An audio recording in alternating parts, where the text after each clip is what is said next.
Assalamualaikum warahmatullahi wabarakatuh. Halo semuanya, perkenalkan kami dari kelompok 12 yang beranggotakan Dewi Rahmawati dan Rara Anggita.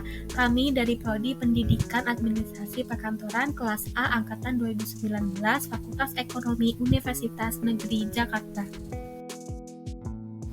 Di video kali ini kami akan menjelaskan bagaimana mengolah dokumen dengan menggunakan sistem buku agenda.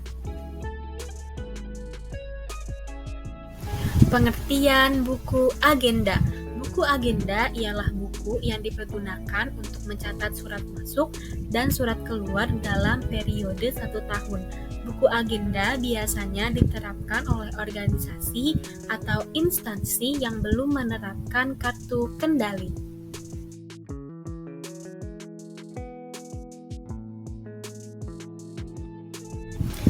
Selanjutnya yaitu jenis buku agenda.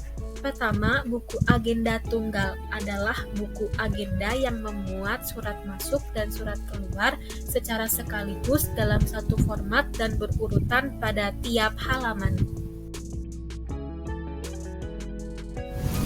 Kedua, buku agenda berpasangan adalah buku agenda yang dipergunakan untuk mencatat surat masuk di halaman sebelah kiri dan surat keluar di sebelah kanan atau sebaliknya dengan nomor urut masing-masing. Ketiga, buku agenda kembar adalah buku agenda yang sengaja dipisahkan pencatatannya untuk surat masuk dan surat keluar. Jenis buku ini disediakan 2 buku agenda untuk masing-masing surat masuk dan surat keluar. Selanjutnya yaitu surat berdasarkan wujudnya. Pertama, kartu pos. Kartu pos adalah wujud surat terbuka yang terbuat dari karton berukuran 10 x 15 cm. Kartu pos digunakan untuk menyampaikan berita pendek yang isinya dapat diketahui oleh orang lain. 2. Telegram.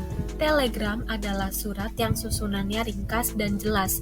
Telegram ditulis dengan bahasa yang jelas dan memuat berita-berita penting serta penulisannya menggunakan huruf Morse. Ketiga, yaitu memorandum. Memorandum atau memo adalah surat yang berisi catatan singkat tentang pokok-pokok persoalan. Memo dibuat untuk atasan dari bawahan atau sebaliknya. Keempat, yaitu nota. Nota adalah surat yang hanya dibuat oleh atasan untuk bawahannya. Pada dasarnya, isi nota sama dengan isi surat dinas, hanya lebih ringkas tetapi jelas. Selanjutnya yaitu surat berdasarkan jenisnya. Pertama, surat pribadi adalah surat yang berisi masalah pribadi yang ditujukan kepada teman maupun keluarga. Surat pribadi sifatnya akrab sehingga menggunakan bahasa yang santai. Kedua, yaitu surat niaga adalah surat yang berisi masalah perniagaan seperti jual beli barang atau jasa, dan surat ini merupakan surat resmi.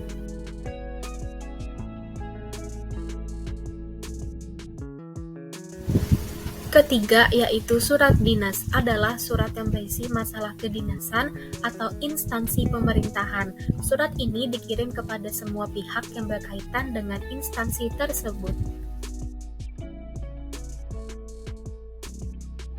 Selanjutnya, surat berdasarkan jumlah penerimanya. Pertama, yaitu surat edaran adalah surat yang dikirim kepada beberapa orang atau pejabat tertentu.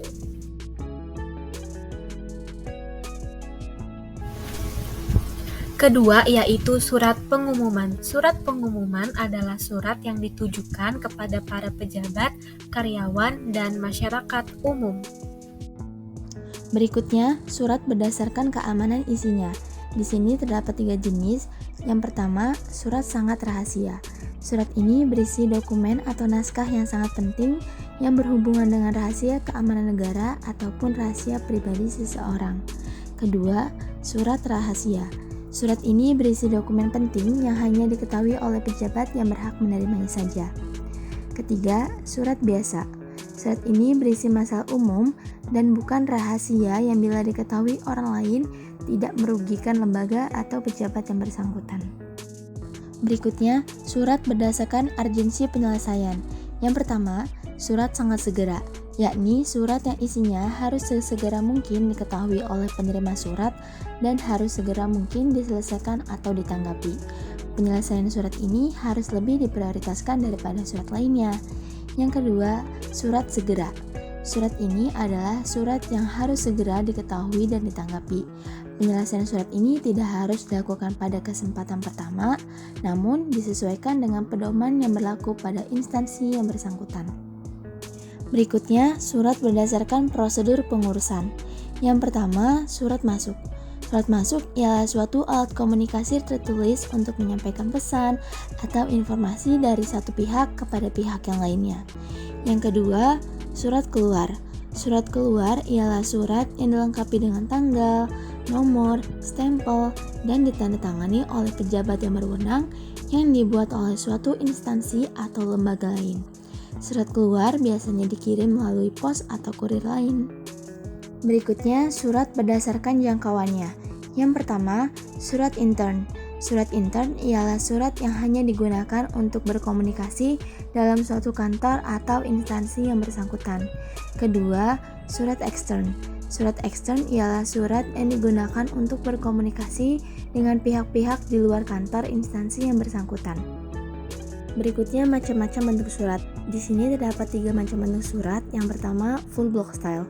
Untuk full block style ini semua bagiannya ada di sebelah kiri ya, seperti nomor surat, tanggal surat, alamat, perihal, tanda tangan, dan juga tembusan pun ada di sebelah kiri, dan paragrafnya tidak menjorok ke dalam. Dan untuk bentuk block style dan semi block style sudah ada beberapa bagian yang ada di sebelah kanan seperti nomor surat, tanda tangannya, dan perihalnya pun ada di tengah. Untuk bentuk block style, paragrafnya tidak menjorok ke dalam, sedangkan bentuk semi block style, paragrafnya sudah menjorok ke dalam. Bentuk surat yang keempat, indent style atau bentuk lekuk. Perbedaannya itu dapat dilihat dari alamatnya ya, yang berbentuk seperti tangga. Yang kelima, hanging paragraph atau bentuk menggantung. Perbedaannya dapat dilihat dari paragrafnya yang menggantung. Dan yang terakhir, bentuk resmi atau official style yang memiliki 2 kategori, yakni baru dan lama. Teman-teman dapat perhatikan ya, bentuk surat yang officialnya, yang lama, dan baru. Surat memiliki beberapa prinsip. Yang pertama, keringkasan. Artinya, surat tersebut menyatakan bahwa surat yang diketik haruslah ringkas dan juga padat. Kedua, kejelasan. Artinya, surat tersebut tidak boleh memiliki 2 arti atau ambigu. Ketiga, kesederhanaan, yakni kata-kata yang digunakan sederhana dan memberikan arti yang lebih jelas. Keempat, kesopanan. Artinya, surat yang ditulis harus disusun dengan kalimat yang bijaksana dan tidak boleh memiliki kalimat yang menyinggung. Berikutnya terdapat definisi dari surat masuk dan surat keluar. Surat masuk adalah surat-surat yang diterima oleh suatu organisasi atau perusahaan yang berasal dari seseorang atau dari suatu organisasi.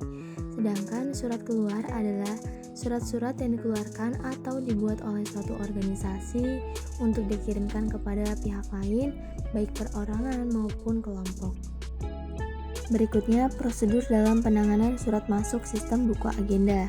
Yang pertama, penerimaan surat. Penerimaan surat dapat dilakukan oleh mereka yang bekerja di bagian front office. Kedua, penyortiran surat. Selanjutnya, surat dipisahkan berdasarkan alamat yang dituju. Ketiga, pencatatan surat. Pencatatan dilakukan dengan menggunakan buku agenda. Yang keempat, pengarahan surat. Pengarahan dilakukan untuk menentukan siapa saja yang selanjutnya akan memproses surat berkaitan dengan permasalahan surat. Kelima, penyampaian surat. Jika pimpinan sudah memberikan instruksinya di lembar disposisi, maka surat tersebut berikut dengan lembar disposisinya diberikan kepada orang yang ditunjuk oleh pimpinan. Keenam, penyimpanan surat. Jika surat sudah selesai diproses, maka selanjutnya diserahkan ke bagian tata usaha untuk disimpan dengan menggunakan sistem penyimpanan tertentu. Berikutnya, prosedur dalam penanganan surat keluar sistem buku agenda. Yang pertama, pembuatan konsep. Pembuatan konsep dapat dilakukan oleh pimpinan atau orang yang ditunjuk atau dapat disebut dengan konseptor. Pembuatan konsep ini dilakukan agar dalam pengetikan surat tidak terdapat banyak kesalahan. Yang kedua, persetujuan konsep. Jika konsep surat dibuat oleh konseptor atau bawahan, maka konsep tersebut harus mendapatkan persetujuan dari pimpinan. Tujuannya adalah memeriksa apakah konsep surat tersebut sudah sesuai atau perlu diperbaiki atau dikoreksi. Bila konsep sudah mendapat persetujuan dari pimpinan, maka pimpinan akan memberikan tanda atau paraf pada konsep tersebut. Yang ketiga, pencatatan surat. Konsep surat yang sudah mendapatkan persetujuan dari pimpinan selanjutnya dicatat ke dalam buku agenda surat keluar untuk diregistrasi atau didaftarkan. Keempat, pengetikan konsep surat. Konsep surat yang telah mendapatkan persetujuan pimpinan dan mempunyai nomor surat selanjutnya dapat diserahkan kepada juru tik untuk diketik dengan rapi, dan tidak lupa untuk mengetik juga sampul surat yang akan digunakan. Kelima, pemeriksaan pengetikan.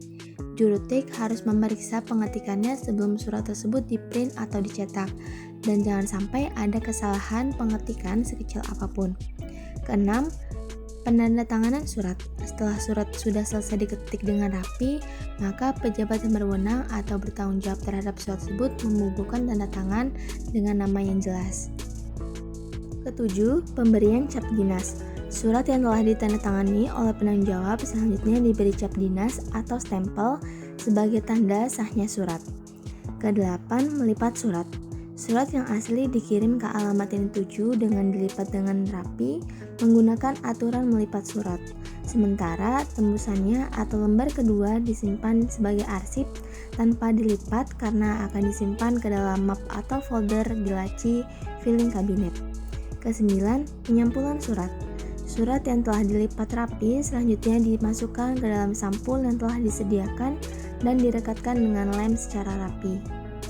Ke-10, pengiriman surat.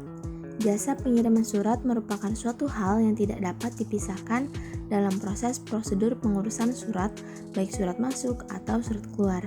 Pengiriman surat dapat dilakukan oleh petugas kurir kantor dengan disertai buku ekspedisi ekstern atau menggunakan jasa pengiriman surat yang tepat untuk surat-surat luar kota.